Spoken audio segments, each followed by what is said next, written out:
TV Zaratustra. Voltando à leitura de Giuliano Campione.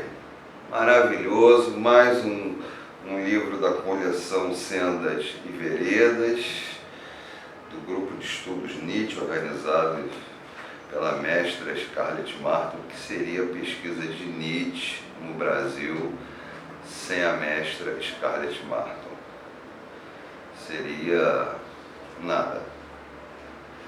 Nós vamos ler hoje o capítulo Byron em Veneza, a cura do homem superior. Goethe enquanto natureza dionisíaca e homem do Renascimento. Tem os olhos de Nietzsche, alto valor simbólico contra os alemães. Ele nunca pertencerá a eles.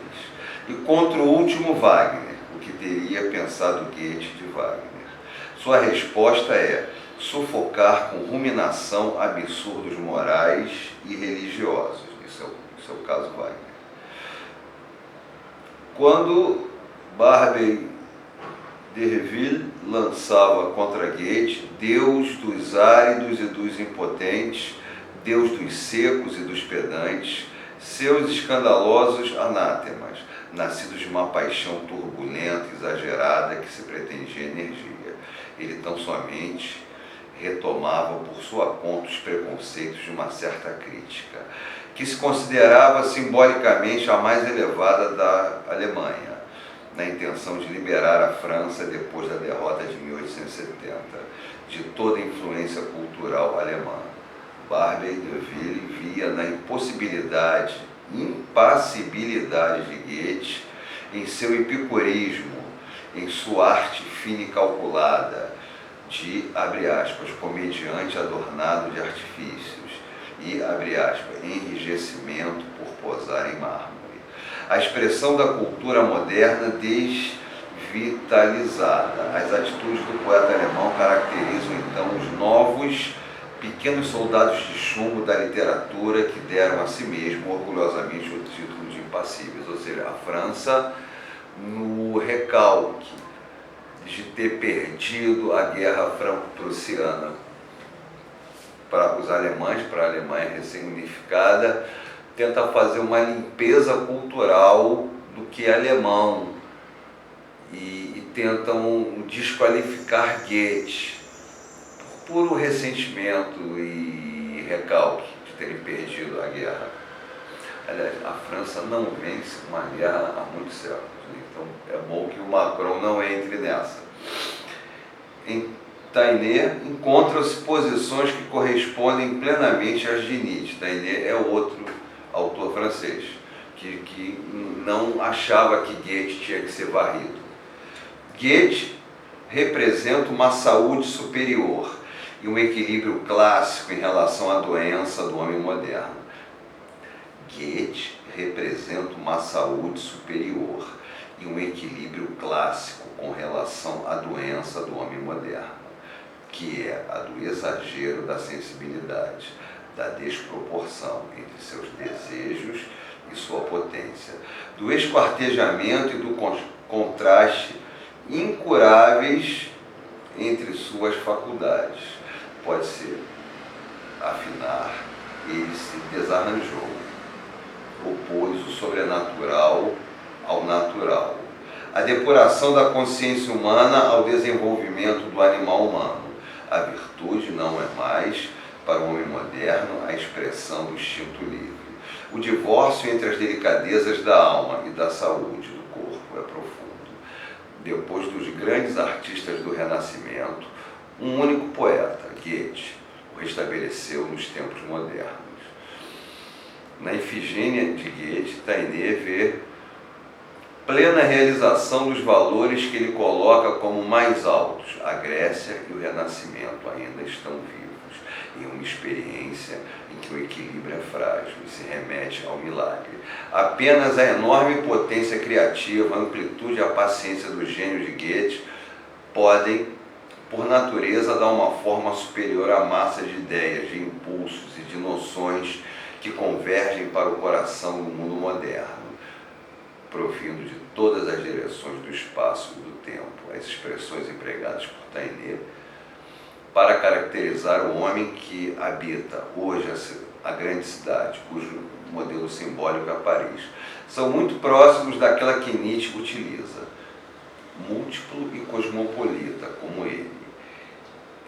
Pode interessar-se por todas as formas de arte, por todos os momentos do passado, por todos os estágios da vida, experimentar as ressurreições de estilos estrangeiros e antigos, as cenas de costumes rústicos, populares ou bárbaros, as paisagens exóticas e longínquas, tudo que é alimento para curiosidade, um documento para a história, assunto de emoção ou de instrução. Para o filósofo alemão, a mistura também é o que caracteriza as almas modernas. Nossos instintos voltam para trás em todas as direções. Nós mesmos somos uma espécie de caos.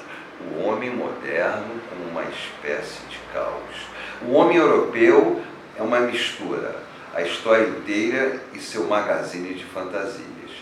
Goethe teve a força de dizer sim à totalidade e de ordenar o caos, retomando a multiplicidade móvel e contraditória em uma forma superior e tolerante. Os antagonismos são domados. Sinal supremo de potência em relação, sobretudo, ao oposto. Além disso, sem intenção.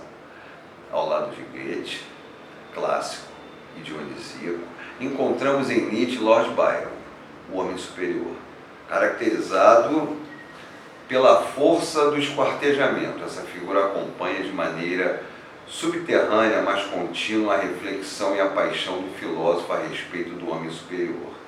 Ele representa suas ambiguidades e suas tensões.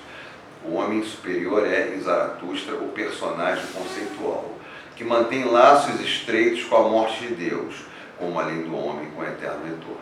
Seu sofrimento, a forma como se parte e se retalha, são um aspecto da grande crise que tem sua origem na morte de Deus. O homem superior não é a resposta adaptada a um tal evento, somente o sofrimento, o mal-estar.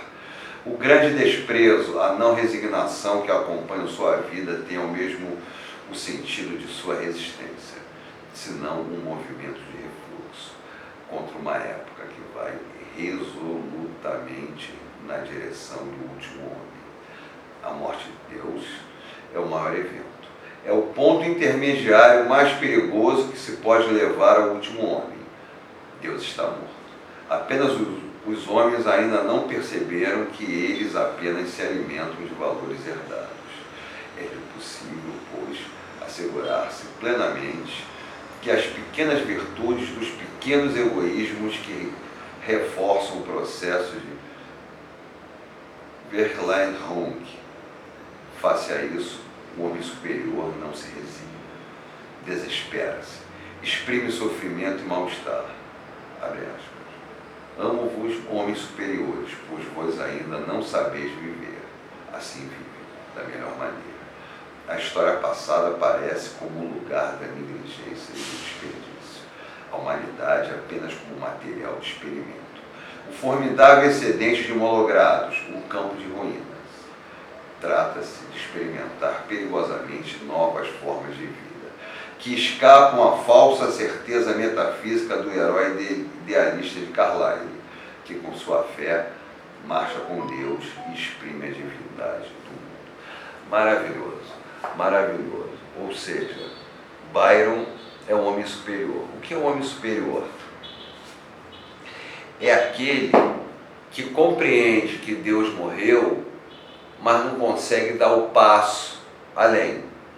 Ou seja, quando ele fala que Zaratustra, ele tem o eterno retorno. O que é o eterno retorno? Já expliquei aqui, Roberto Machado, o professor Roberto Machado que explica isso bem. É uma hipótese poética, depois da queda dos valores morais, dos valores supremos, para a humanidade não cair numa Sodoma e Gomorra, o Nietzsche teve esse insight do eterno retorno, uma hipótese poética. O que eu fizer, imaginemos que se repita 1000 vezes, 10.000 vezes, então eu tenho que fazer com prazer, porque esse momento tem que ser repetido 10.000 vezes com prazer. Se eu fizer com angústia, eu vou sentir essa angústia 10.000 vezes. Então isso é um truque que o Nietzsche inventa, um truque psíquico para as pessoas. Deus morreu, a frase do Dostoiévski: se Deus existe, sou um escravo, nada posso. Se Deus não existe, sou livre, tudo posso. Ou seja, tudo posso matar, posso tacar fogo no mundo. Não, Nietzsche diz não. Tu tem que ter uma existência bela. Tu tem que transformar a sua vida em obra de arte. Então, cada feito, cada passo à frente, você tem que fazer com beleza. Porque se ele se repetir 1.000, 10.000 vezes, você vai sentir prazer. E se for mal feito, se ele se repetir 1.000, 10.000 vezes, você vai sentir desprazer. Então, na verdade, é uma luta pelo prazer. O prazer da existência. O prazer de estar no mundo como obra de arte. Então, o que o Nietzsche propõe, que o homem forte, ele sinta prazer na vida, mesmo com todas as suas dores, porque ele se inventa a cada momento. Ele fala assim: vou fazer isso de forma bela para ser belo 1.000, 10.000 vezes. Então ele se recria, ele se inventa, ele não está preso a valores que ele herdou, ele mesmo criou os valores dele, que não podem nunca ter o egoísmo e o utilitarismo como balizamento. Ele fala de um egoísmo aristocrático, de uma ética. Ao mesmo tempo que você cria os seus valores, você cria um novo projeto ético para o mundo. Porque temos que ser éticos o tempo inteiro, mesmo que não sejam com a gente.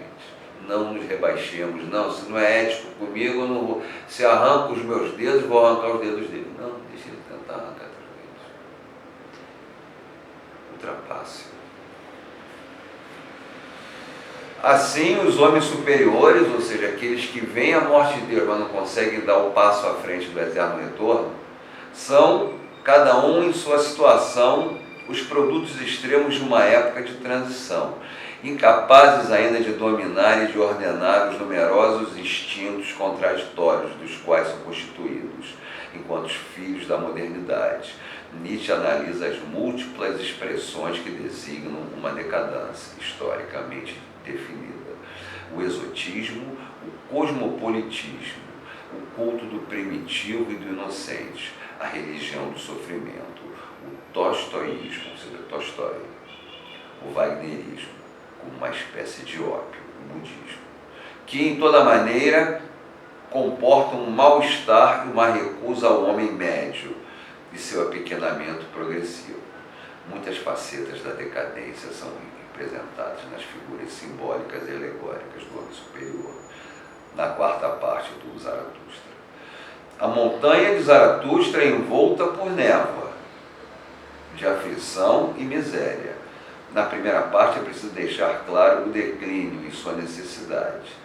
Desespero e incerteza sob todas as formas vem a Zaratustra, que recolhe toda espécie de sinais de fugas do mundo e seus motivos, os corroídos, os sem respeito, os sem sucessos.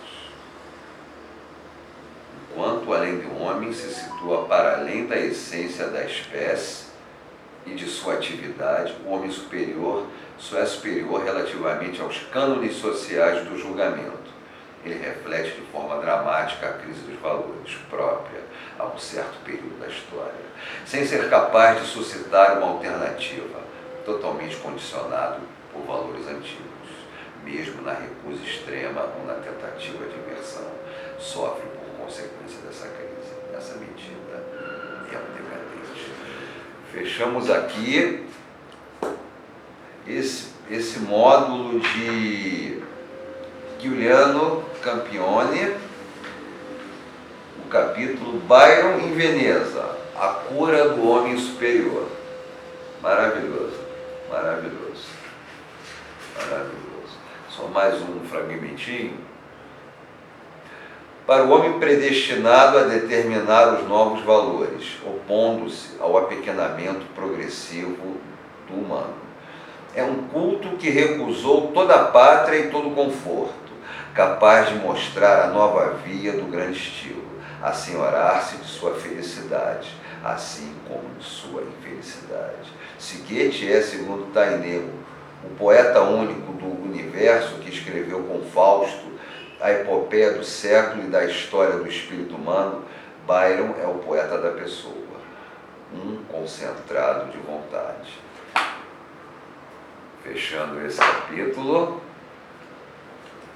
do maravilhoso Nietzsche e o Espírito Latino, de Giuliano Campione, da coleção Sendas e Veredas, organizada pelo Grupo de Estudo Nietzsche, Grupo de Estudos Nietzsche, comandado pela mestra, a decana Scarlett Martel. Essa é a TV Zaratustra no YouTube.